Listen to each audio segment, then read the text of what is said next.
Right. So welcome everybody to the Agile Conversations.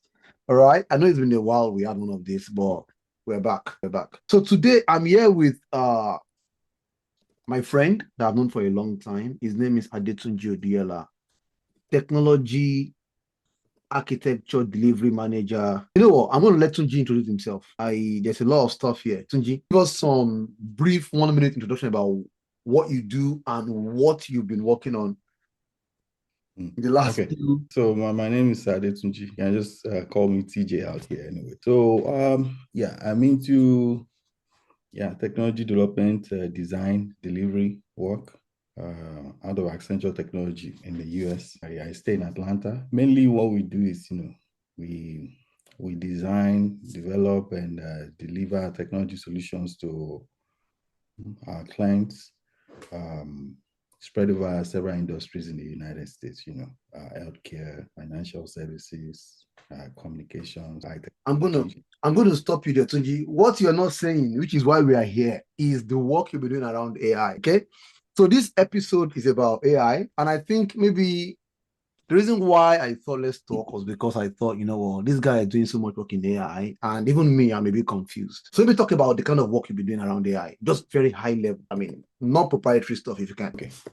So in AI now, principally, we are using a lot of large language models, right, to deliver solutions for clients across several industries. Any industries you can think of, there's AI being applied these days. So the large language model providers like OpenAI and Anthropic, right? They have models, API endpoints that you can use in getting intelligence, right? Responses to make your applications better, right? To kind of optimize your workflows. Yeah, essentially what people can do, anything you have people think about, then, summarize or give you a report. AI can do it these days. So we're in the business of, kind of coupling together solutions and finding the best way to actually use these models to deliver these solutions. Okay. All right. So let me pause you there for a little bit. Yeah. So we're talking about how you guys are applying AI, large language models, LLMs, on. And there's two aspects to this, right? There's an aspect around what does the application of the future looks like. The aspect to this is the ways of working. There is a term that is very common now called vibe coding. So do you guys do vibe coding too? Yeah, I mean, as a developer, if you have AI tools, right, development environments, you can pretty much cook a lot of things by just asking the questions in natural language. So that's vibe coding, right? You have tools like Cursor. Most people use Visual Studio Code. At least I have it on my box, right? But you have AI first IDs like Cursor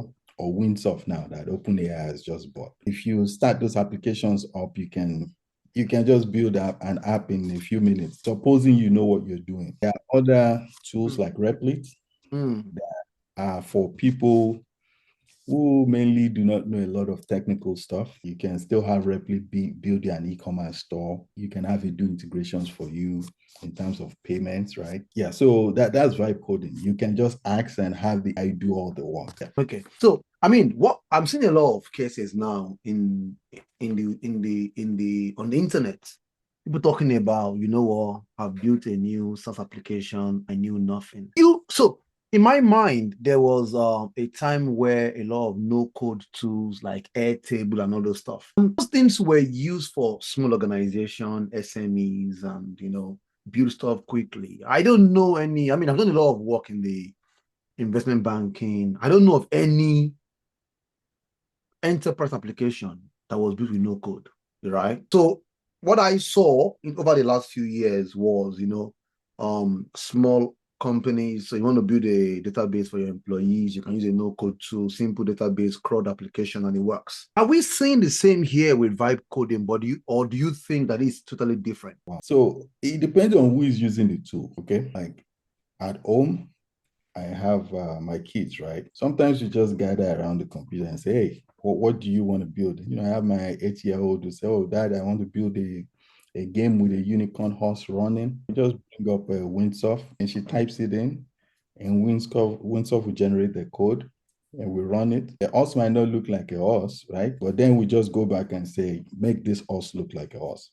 And it gives you a version 2, which is maybe a little bit better. If you are lucky, you can get a picture of a horse on the internet and just give it the image and say, make it look like a horse and like this. So it's smart enough to clip the image and just put it in the application. So at the end of the day, we have an application where a horse is moving, and then we just natural language, and then we say, oh, put 2 horses and put it there, and say, okay, we want to have it controlled by the keyboard keys. And it's writing the code and we're running it. So we're not essentially going in to write JavaScript or anything. Yeah. The tool itself is doing it. In some cases, over several weekends, we just say, oh, build us a Tetris game. It builds it and we play it for the next 3 hours that same day, and it's scoring it. So that is vibe coding on a non-professional level, right? So, okay, yeah. Go on.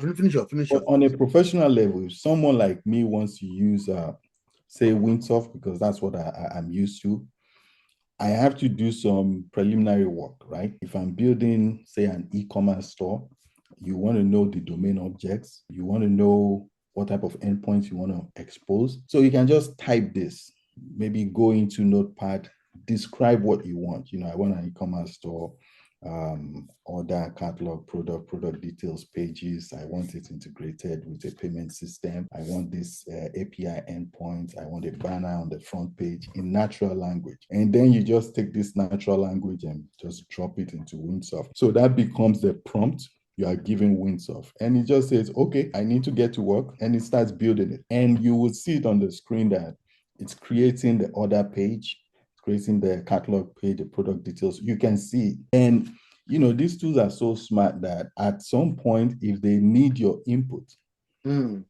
it's going to show you there and say, oh, I need you to accept this. And you click the button and it continues on. So as a professional, what we are seeing is Windsurf can take me 80% of the way. Something that might take me, say, 3-4 weekends. If I describe it correctly in my notepad text, and I give it to a tool like Windsurf, it will take me 80% of the way. Then I just have to come in and just... Okay, yeah. So how does, the few things that come to mind now, how does it deal with structure? I'm sure you have your preferred way of structuring your code. I'm from the Ruby on Rails, MVC, pattern type, or no JavaScript that's all over the place, right? So how does it determine the structure, number one? I want to talk also about packaging and distribution, because I've seen all these tools like Replit. How do I get that deployed to a server on my servers without being tied to like a Replit? I don't know much about this stuff, but give me your experience of one, structure of the code, talk into the design patterns, how good is the code, how reusable it is, does refactoring for you, to what extent does it help you, and then if you can talk more about distribution and packaging and distributing that application, because that's important, right? Yeah. Okay. So it depends on the model you're using. Okay. And if we're talking about professional tools like Windsurf or Cursor, they are being backed by very powerful model, Cloud, Sonnet, Anthropic, or maybe GPT-4 Mini from OpenAI. These models are smart. These models are, I would say they are smarter than an entry-level employee. Okay. So in terms of the structure of the code, like I said, you can create the structure you want, give an example in the notepad, and just give it to it. It will figure it out. In terms of distribution, it's one of the easiest things. You just prompt it. Okay, I want to deploy this on AWS. I want to use serverless services, preferably Dynamo for my table, preferably Lambdas for the function. Can you convert this code into that? It will do it. That's how powerful these tools are now. So in terms of some of the work we do professionally, in terms of for big clients, yeah, you're talking about delivery pipelines, CI/CD and all that. It can take you 80% of the way. If you know what you're doing, like I'm a professional developer, whatever it gives me will run, and I just need to add a few things there. Okay. But for a lay person, if you're just trying to deploy to AWS or Google, you just have to prompt it, and then It gives you the code, you run it, and I expect that at this level for these models, they just work. You keep saying if you know what you're doing. So can you imagine putting these tools in the hands of people that do not know what they're doing? What could happen? I really don't see a lot of problem. Like I said, my daughter, she doesn't know what she's doing, but now she's beginning to understand that she just needs to type it. It's natural language. So that's the difference between where we were, say, 3-4 years ago and today. Now you have this natural language interface, and that really means anybody can come and do it now. Do you think we are back to, many years ago, programming was done in what? Assembly language, machine language, 1 zeros. And, we had the Java.net where we have now almost, you can write code almost in English language methods, a lot easier to read and understand. Do you think like a new level of abstraction that we're seeing now, where people will be writing code in almost close to English language? Do you think that's what it is now, just a new type of programming language, a natural language? Yes, in terms of your prompt, right? Because the prompt is the instruction. The coolest thing, if you go to ChatGPT online, you can drive it, you can ask it questions. That's fine. That's like zero shots, right? But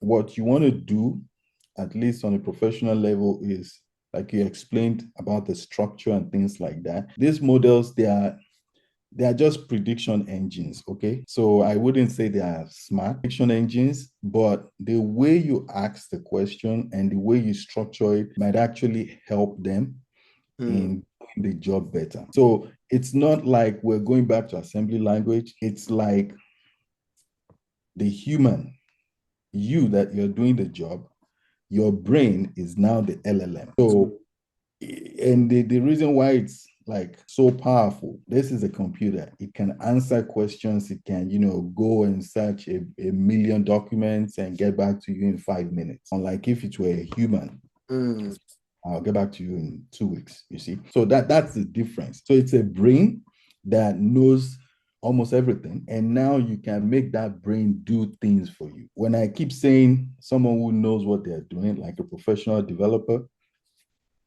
it has taken you, maybe 10, 15 years, 20 years to get to that point. Now imagine if you were allowed to do it for 50 years at that point, and you have memory, right? You're not forgetting things. Then people can just come up to you and say, build this, and you build it. Build that, you build it. At that point now with these models.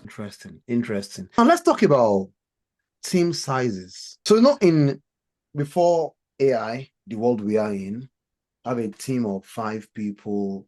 Even sometimes for you guys, you have this onshore, offshore modeling. How do you see that changing in the next few years in terms of teams at work, product development teams that have 5, 10 people? How do you see that changing with the introduction of AI agents into our work? Yeah.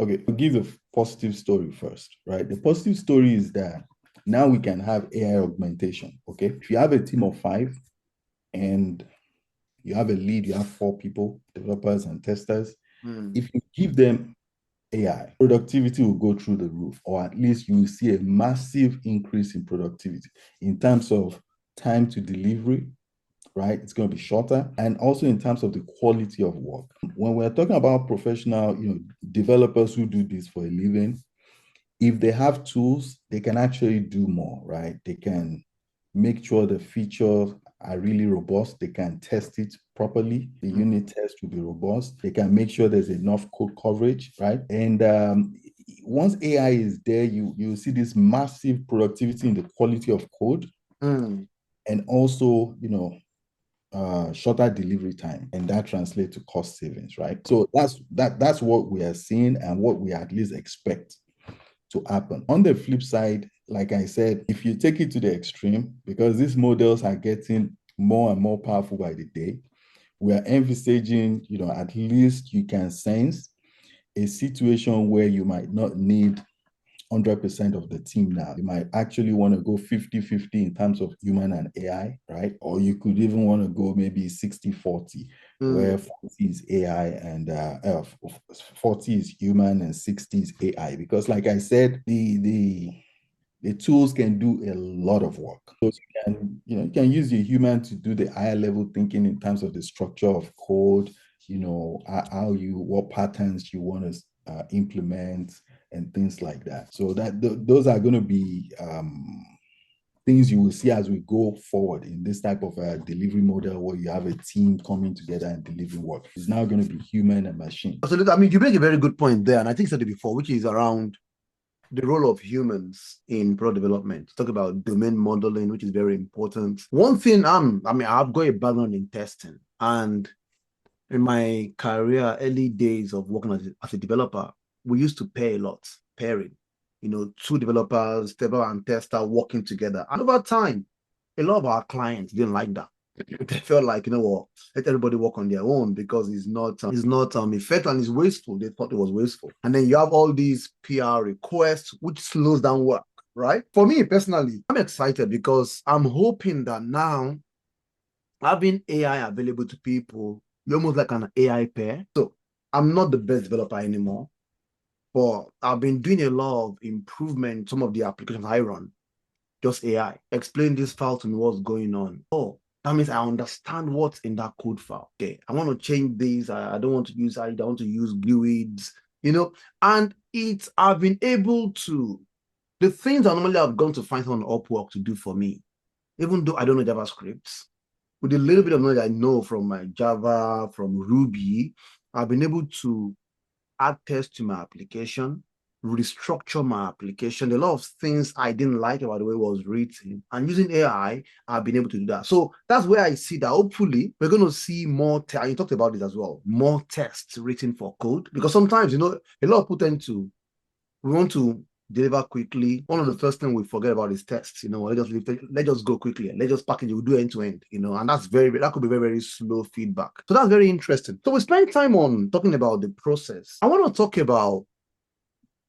Let me add a few things. Oh yeah, go ahead. What you have described is, at least to us, it's like level 0, right? Someone going to ChatGPT and asking and then taking those code and putting it and stuff. Like I described, Windsoft is on another level, right? You just have to tell it, build this thing, and it knows to build all those things, hard unit test and all that. The next level that people are in right now is agentic frameworks, right? Where they are building agents more like individuals that are part of the team. So you have your developer agent, you have your tester agent, you have your supervisor agent, you have your manager agent, you have the PR reviewer, you have the code repo CI/CD deployment agent. So there are ways these things are being brought together now. So you probably just need a human just to be clicking and accepting the buttons and say, okay, you can do this, you can do that, accept. Or you need the humans at the head of the key writing all those prompts, describing what their work is. So you can imagine if you hire a new tester, when they come into the office the first day and you're like, oh, this is your role, all those things, now you give it to the tester agent. And quite honestly, I won't say anything like proprietary here, but they are there. The agents are there, okay? So there's this time here they throw around in the US. We are all looking for the first one-man unicorn, a company that's one person, $1 billion. We are almost there. It's going to be a person with several agents. So it's a company, there'll be 30 people working there. It just happens that the owner is the only person and is working with 29 agents. Well, they are there.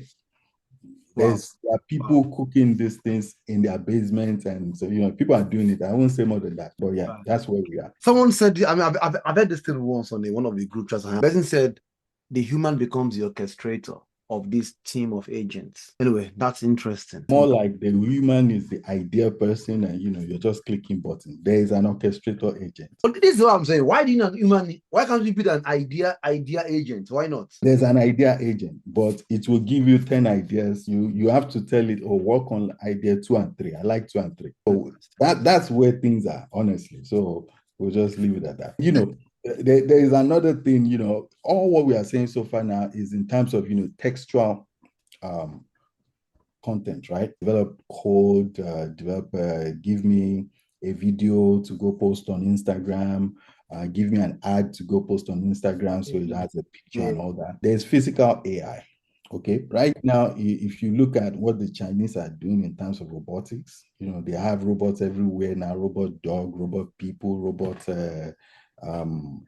carer in the house, he irons your clothes. I think about 2 weeks ago, they had their first robot half marathon. A lot of companies brought their robots and, they had the marathon. So we expect improvement in Chinese physical. Now, what people don't know is robotics has always been there, right? Right. I have an engineering background. There's a lot of mathematics that go into trying to build a robot and make it move a hand from here to there, right? A lot of calculation. You see, LLMs now have kind of turned the table around. What you are doing with LLM now is you are showing a picture of a human walking, jumping, flipping, swimming. You're showing it to the LLM in terms of video, and the LLM is figuring out the motions that the joint would have. And if you do this in an infinite number of possibilities, showing a human in several ways to this robot, then you can just, take that, because it's all code, right? LLM, put it into the robot as the brain, and your robot starts working, your robot starts flipping. So that's what we are seeing. It's not so much as engineering or write dynamical equations and all that. Right. I want you to go pick up the clothes in the laundry room and take it to my bedroom. And by the way, fold it for me. The Chinese are almost there. In the US, you have Tesla, Optimus robots. They are doing their own thing. And, so that's where we are. LLMs is not just text. It's multimodal text and physical AI too. Well, interesting. I need to bring a friend of mine on this podcast as well. I mean, she has a first, actually studied system engineering at Unilag as well. And she has a master in AI and she's not very happy. Why? She believes that the government or something need to step in. That way we're going to where is it going to stop? And apparently a lot of academics are actually not very happy as well with the way they're worried, they're scared. They're scared that maybe one day AI will just take over the whole world and kill everybody. AI will take over what AI knows, right? And AI can also generate ideas. That's a good thing because, like I said, this is a brain, okay? So if you put a brain in a robot body, maybe it's like us, right? Yes. Yeah. So that's it. There's nothing to be scared of. We need original content, right? If you are still bringing original content, great ideas, you still will be relevant. Yeah. I mean, she sent me some question that she was maybe chatting with ChatGPT, something like what would be the process to end the world? And I think the LLM tool she was using was saying something like you have to infiltrate their minds and start pushing ideas into people's mind. And again, and what she sent to me, we're so close to it, and like everyone depends so much on these tools right now, And how do you differentiate between, I don't know, false and actual truth? I don't know. You can pretty much get these tools. I'm not good on AI or anything, I've not studied it, but I believe you can, except we have some form of control somewhat. It could be very dangerous, right? You don't think so? This is what I see. There are massive, massive productivity gains, right? Yes. What you want to focus on is, I'm from Nigeria, right? You want to focus on Nigeria, you have a lot of land area, nobody's farming, nobody's doing this. If you introduce robotics there, it might get people excited, right? The kids, they might want to go to school and study engineering, learn about AI, build more fantastic machines, right? Because this is all about the human mind, okay? Yeah. Once people feel safe and contented, they can start doing original things, right? Really, really innovative things. So you can imagine what AI can do to get, developing countries to that comfortable level. We have a lot of people who do government work. You have train systems coming up now. You have urban transportation systems, right? So you can begin to see that for, say, a country like Nigeria, people can build an app that is all about transportation business. All the different individual private contractors owning their buses, they can be on the app. They can actually be telling you their location and the availability of space in their buses. Now, they don't have to do anything because we are talking about people who are not maybe as educated as required. But you can see how AI can come in and provide that feature. And you can have AI on another level aggregating this bus location data and availability. And now you have the end user, somebody leaving their house wanting to leave from point A to point B. And AI can actually say that, okay, there are 5 buses that are available. You would get here at this time. You can get in there. But do you need AI for that, though? You don't need AI for that, do you? What I'm saying is that in terms of building such application, brainstorming ideas, and going to an MVP product, I see. 1 or 2 or 3 people with AI can build this type of. I see what you mean now. You can now replicate it in a lot of industries. This is how I think about AI. You can use this for hospital systems in developing countries, right? So you have somebody who is sick or feeling bad, they can type it into their app, right? And this AI picks it up and says, oh, by the way, this is what I think is wrong with you. If you really want, there's a doctor here that specializes in this, right? That is close to you, that you can go see. If you take it up another level, this AI system can aggregate at the hospital level and begin to surface information for doctors that, oh, by the way, there's a prevalence of cholera in this part of Lagos. So what I'm saying is there are problems in developing countries. In the world, I would say. Let me just focus on development. I can take people to that place where they don't have to worry, oh, I'm going to be sick tomorrow, I'm going to be this and that. And once you take humans there, you begin to see them now start doing really creative things. So that's how I see AI. AI, if properly harnessed by developing countries, can move you up the chain so fast that your people begin to have a better standard of living. So it's not all doom and gloom. That's all. Okay. I have 2 more questions for you. I think you are pro AI. I did that before I okay, so I want to hear this. Okay, in the US now, right? In the US, what sort of applications do you see organizations doing with AI, or how do they enhance? Talked about developing. Let's talk about the developed countries. What sort of how do you see organizations augmenting or creating, not process now, their use of AI in their products? What have you seen? Now, I will not speak, like client work or something. Yeah, of course, yeah. But there's a lot of experimentation going on in terms of healthcare, right? Logistics, right? Trying to infuse AI into the systems. Like I said, just think of it as a brain and see what a smarter, faster brain can do for you, right?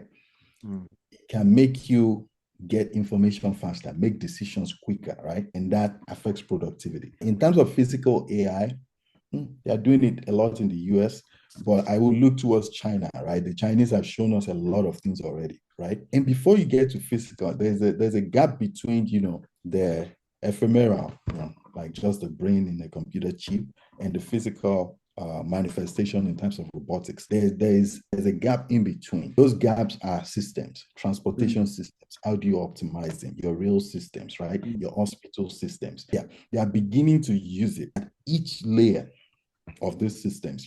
Pick an industry, as long as you have somebody thinking, somebody who would need to go gather data, right, and make a decision. That companies, building solutions in this area. Around. Okay, all right. I don't want to end this call on a low, but I'm going to ask you. Talked about good use of AI. What are the concerns that you have about AI? Quite frankly, I use it. What could go wrong? What could go wrong? Come on, think of something. I don't believe in all this.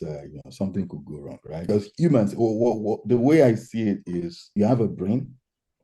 Humans have brains, right? Unfortunately, the AI brain is almost another of magnitude, like faster and more efficient than the human brain in terms of what we can output. If the human brain is able to tap into its full potential, it probably will exceed these LLMs, but we can't do that. So as these LLMs get better and people are able to use them, I believe there is going to be a transformation. Like if you come back to this planet in 100 years, I expect it to be like all those sci-fi movies. That's what I expect, or some parts of the planet. China is getting there. I'm so bullish, super bullish on China. In terms of what could go wrong, things could go wrong. In terms of if there are wars now, you could imagine, artillery shells, right, being AI guided, so they don't miss their targets, right? Imagine fighter jets that can make decisions on the fly. Things you watch in movie, we're almost there, right? They are thinking models now, like DeepSeek, right? Some of maybe OpenAI has a thinking model also, but now they can think. So you can imagine what a thinking human is capable of. The next step is to make decisions, right? They make decisions, right? That'll be the next thing. When you start making autonomous decisions, that's where trouble starts. You don't say trouble. You see how I told you about how it can change the health system of a country. Yes. So in that case, you want, you are going to build safeguards and put a lot of industry, say guardrails around it, right? Things you cannot do, right? And let's hope they won't figure out how to, outmaneuver the guardrails. But you have to keep pushing humanity forward. That's the way I see it. And this is incredible. This thing it's just crazy. All right. Thank you very much. Thank you very much. On that note, on that note, what I heard last was safeguards.